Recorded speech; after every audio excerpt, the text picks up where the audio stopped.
121వ దావీదు సంకీర్తన. కొండల తట్టు నా కన్నులెత్తుచున్నాను, నాకు సహాయము ఎక్కడ నుంచి వచ్చును. ఇక్కడ ప్రతి ఒక్కరి జీవితంలో ఒక అద్భుతం జరగాలి. ఎలాంటి అద్భుతాలంటే, మనకి ఎలాంటి అద్భుతాలు జరగాలనుకుంటాం మనం? దావీదులాగా, యేసేపులాగా, ఇలాగా ఆయన భక్తులు ఎంతో మంది దీవెనకరముగా ఉండేవాళ్ళు ఉన్నారు. వారికి లాగా జరగాలని మనం కోరుకుంటాము. అయితే మనం కోరుకుంటాము, ఏ వ్యక్తిలాగా అయితే జరగాలని కోరుకుంటామో ఆ వ్యక్తి ఏం చేశాడనేది మనం తెలుసుకోవాలి. ఏ వ్యక్తిలాగా అయితే ఉండాలని కోరుకుంటామో ఆ వ్యక్తి ఏం చేశాడని మనం తెలుసుకోవాలి. ఇక్కడ దావీదు కీర్తన 121వ అధ్యాయము మనం చూస్తే, దావీదు ఏం చేస్తున్నాడు అని అంటే తనతో తాను మాట్లాడుకుంటున్నాడు. ఇక్కడ మనం చాలా చక్కనిది మాట గమనించాలి. తనతో తాను మాట్లాడుకుంటున్నాడు అంటే, ఎప్పుడూ కూడా మనం ఏం చేస్తామంటే ఇతరులకి బాగా చెప్తాం, నువ్వు యేసయ్యని నమ్ముకో, చాలా బాగుంటది, యేసయ్య ఉన్నాడు నీకు తోడుగా అని చాలా మందికి ధైర్యం చెప్తాం. కానీ మనం సొంతంగా ఏదైనా ఆపద వచ్చినప్పుడు మనం ధైర్యంగా ఉండలేకపోతాం. ఎందుకు అని అంటే, చెప్పటం ఎప్పుడు ఇతరులకి చెప్తాం గానీ మనకు మనం ముందు చెప్పుకోవటం నేర్చుకోవాలి. ఇక్కడ దావీదు అదే చేస్తున్నాడు. ఏమంటున్నాడు? కొండల తట్టు నా కన్నులెత్తుతున్నాను, నాకు సహాయం ఎక్కడి నుంచి వస్తుంది అని తనకు తాను ప్రశ్న వేసుకుంటున్నాడు. ఒక్కొక్కసారి మనకు మనం చూసుకుంటా ఉండాలి, మనం ఎలాగున్నాము. సెల్ఫ్ అనేది చాలా ముఖ్యం. సెల్ఫ్ కాన్ఫిడెన్స్ అంటాం కదా. విశ్వాసం అనేది అనేక మందికి చెప్పటం కంటే కూడా, విశ్వాసం అనేది అనేక మంది నుంచి మనం నేర్చుకోవటం ముఖ్యమే, అనేక మందికి చెప్పటం ముఖ్యమే. కానీ మనలో ఉన్న విశ్వాసాన్ని ఒక్కొక్కసారి మనం పరీక్షించుకోవాలి. మనలో ఉన్న విశ్వాసాన్ని ఒక్కొక్కసారి మనము పరీక్షించుకోవాలి. భక్తుడైన దావీదు అంటున్నాడు, కొండల తట్టు నా కన్నులెత్తుచున్నాను, నాకు సహాయము ఎక్కడ నుంచి వస్తదని తనకు తానే ప్రశ్న వేసుకొని వెంటనే ఏమంటున్నాడంటే, యెహోవా వలనే నాకు సహాయము కలుగును. అంటే మనము ఏదైతే కోరుకుంటామో అదే జరుగుతుంది అనడానికి ఇది ఒక ఉదాహరణ. నాకు సహాయము ఎక్కడి నుంచి కలుగుతుంది? యెహోవా వలన. అంటే దేవుడి యొక్క గొప్పతనాన్ని, దేవుని యొక్క శక్తిని, దేవుని యొక్క బలాన్ని మనకు మనం చెప్పుకుంటూ ఉండాలి. దేవుడు చాలా గొప్పోడు.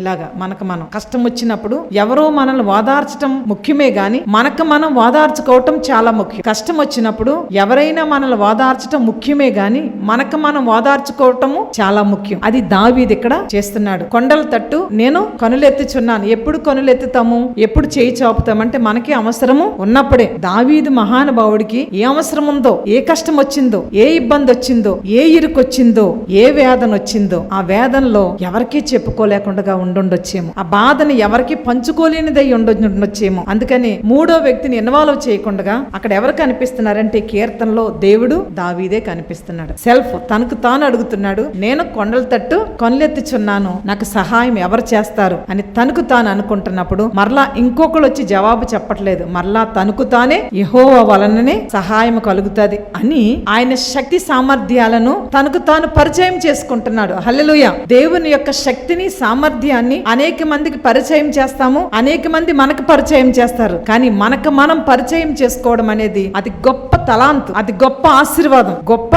దీవెన. అందుకని దావీదు యెహోవా వలననే నాకు సహాయం కలుగును అని చెప్పి ఆయన ఎవరో తెలుసా? ఎవరికి చెప్తున్నాడు? తనకు తాను చెప్పుకుంటున్నాడు. ఇలా మనం ఎప్పుడైనా చేశామా? ఇలా మనం ఎప్పుడైనా చెప్పుకోవడానికి ప్రయత్నం చేశామా అని మనం ఆలోచన చేస్తే మీకు ఎప్పుడూ చెప్తా ఉంటాను నేను, మనకు మనం ప్రశ్న వేసుకోవాలి, మనతో మనం మాట్లాడుకోవాలి. మన కన్నీరు ఎవరో తుడుస్తారు అని అనుకోకుండా దేవుని యొక్క హస్తం మనల్ని తుడుస్తుంది అని మనకు మనం స్వయంగా మనం అనుభవించగలగాలి. ఏమంటున్నాడంటే, ఆయన భూమి ఆకాశములను సృజించిన వాడు. ఎవరికి చెప్తున్నాడంటే ఆయనే చెప్పుకుంటున్నాడు. నీకు బాధ వచ్చిందా? నీకు కష్టం వచ్చిందా? ముందు నువ్వు నీ బాధను, ఎంత పెద్దదో నీ బాధ, నీ కష్టం ఎంత బలమైందో నీకు నువ్వు తెలుసుకున్నప్పుడు ఆ యొక్క కష్టాన్ని, ఆ బాధని తీసివేయగలవాడు ఎవరో మనకు మనమే తెలుసుకోగలగాలి. హల్లెలూయా. ఆయన శక్తి సామర్థ్యాలను దావీదు పరిచయం చేసుకుంటున్నాడు. ఆయన ఎవరో తెలుసా? భూమి ఆకాశములను సృజించినవాడు. ఆయన నీ పాదములను తొట్టిల్లనియ్యడు. ఎవరి పాదాలను?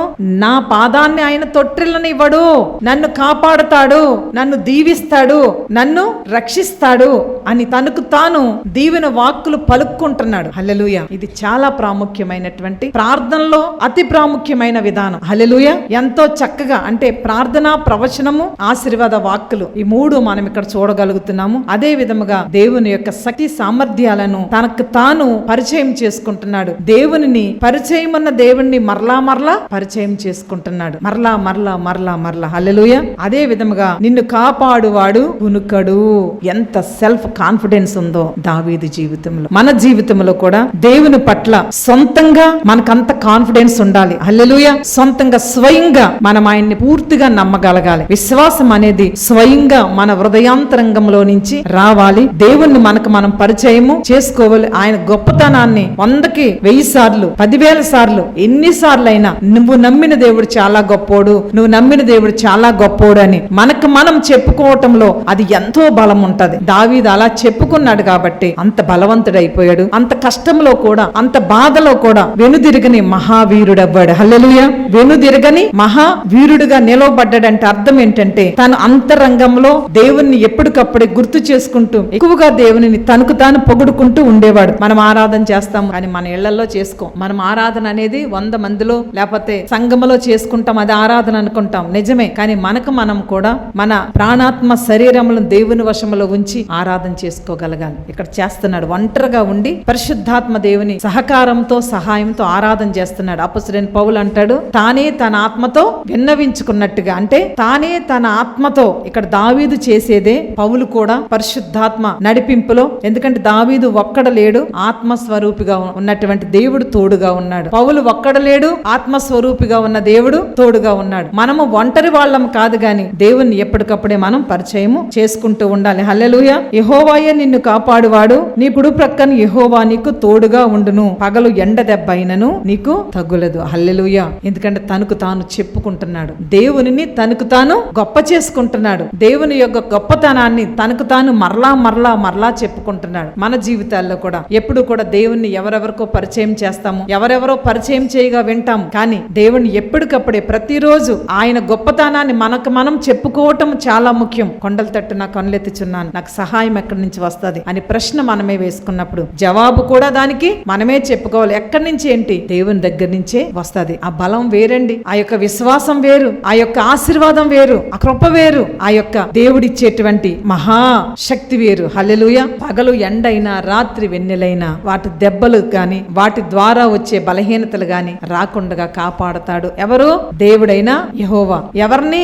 నన్నే. ఈ యొక్క 121వ దావీదు కీర్తన అంతా కూడా దావీదు చెప్పుకుంటూ అందరినీ అలాగే ఉత్తేజపరుస్తున్నాడు. హల్లెలూయా. ఈ భయంకరమైన రోజుల్లో ఎక్కువగా ఈ రోజుల్లో ఏది ఏలుబడి చేస్తుందంటే యాక్సిడెంట్లు. ఎక్కడ చూసిన భయంకరమైన యాక్సిడెంట్లు. అయితే ఇంటి నుంచి బయటికి వెళ్లే వాళ్ళు ఆరోగ్యంగా వచ్చే వరకు కూడా మనకి అర్థం కావట్లేదు. ఏ టైంలో ఏం జరుగుతుందో కూడా తెలియట్లేదు. యాక్సిడెంట్ అంటే బస్సులు, కార్లు గుద్దుకోవడం, బైకుల్లో పడిపోవడం మాత్రమే కాదు గాని మన అనుదిన జీవితంలో యాక్సిడెంటల్ గా ఏం జరుగుతుందో, అది ప్రయాణాల్లో కావచ్చు, మన ఇంట్లో కావచ్చు, మన జీవితంలో యాక్సిడెంటల్ గా ఏదైతే జరుగుతుందో దాన్ని యాక్సిడెంట్లు అంటే. అనుకోకుండా మన జీవితంలో ఒక విపత్తు వచ్చేస్తుంది, ఎవరికి ఏ టైంలో జరుగుతుందో తెలియట్లేదు. అలాంటి టైంలో అనుకోనని ఈ యొక్క భయంకరమైన సంఘటనలు మన జీవితంలోకి, మన కుటుంబంలోకి, మన వారిలోకి రాకముందు రాకుండా ఒక వాగ్దానం ఒకటి మనకు దేవుడు ఈ రోజు ఇస్తున్నాడు. అదేంటి అని అంటే ఆఖరి వచనం 121వ అధ్యాయము, దావీదు కీర్తనలు 121వ అధ్యాయంలో ఆఖరి వచనంలో ఒక వాగ్దానం దేవుడు ఇస్తున్నాడు. ఈ భయంకరమైన రోజుల్లో దేవుడు ఇచ్చేదేంటి, మనం పొందుకోనేదేంటి అని ఒక్కసారి మనం చూస్తే ఏమంటున్నాడు ఆయన? ఇది మొదలుకొని, ఈ క్షణం మొదలుకొని ఎవరికెవరు చెప్పుకుంటున్నారు? మనకు మనం చెప్పుకుంటున్నాం. ఇది మొదలుకొని నీ రాకపోకల యందు యెహోవా నిరంతరము, అంటే పగలు రాత్రి మధ్యాహ్నము ఉదయము నిరంతరము నిన్ను కాపాడును. గొప్ప వాగ్దానము, ఇంత అద్భుతమైన వాగ్దానము, ఇంత సంరక్షించే వాగ్దానం దేవుడు తప్ప మనకెవరు ఎవరు ఏమంటున్నాడంటే ఈ యొక్క భయంకరమైన ఆపత్ కాలములో మన వారు, మన పిల్లలు, మన కుటుంబాలు, మన సంఘము, మనందరము కూడా ఏదో పనుల మీద బయటికి వెళుతూనే ఉంటాం. ఇంట్లో ఉన్న ఏదో విపత్తు మన మీద దాడి చేయకముందే మనకు దేవుడిచ్చిన వాగ్దానాన్ని విశ్వాసంతో తీసుకోవటమే ముఖ్యమండి. వాగ్దానాలు చాలా ఉన్నాయి మనకి దేవుడిచ్చేవి, కానీ వాటిని మనం విశ్వాసంతో తీసుకోవాలి. ఈ రోజు విశ్వాసంతో తీసుకుందాం. ఏ వాగ్దానం అది? ఆపత్ కాలంలో మనల్ని ఆదుకునే దేవుడు మనకిచ్చే వాగ్దానం ఏంటంటే ఇది మొదలుకొని నిరంతరము నీ రాకపోకల యందు యెహోవా నిన్ను కాపాడును. నన్ను, మిమ్ములను, అందరినీ, మన వారిని అందరినీ కూడా వారి ప్రయాణాల్లో, మన పనులలో, మన ఉద్యోగాలలో, మన వ్యాపారాలలో అనుకొనని విపత్తు మనకి రాకుండా తప్పించే యెహోవా యొక్క వాగ్దానాన్ని విశ్వాసంతో ఇప్పుడు తీసుకుందాం. హల్లెలూయా. ఆయన సంరక్షణలో మనం దీవించబడుదుము గాక. ఆమేన్. హల్లెలూయా. దేవుడి వాక్యాన్ని ఆశీర్వదించును గాక. ఆమేన్. హల్లెలూయా.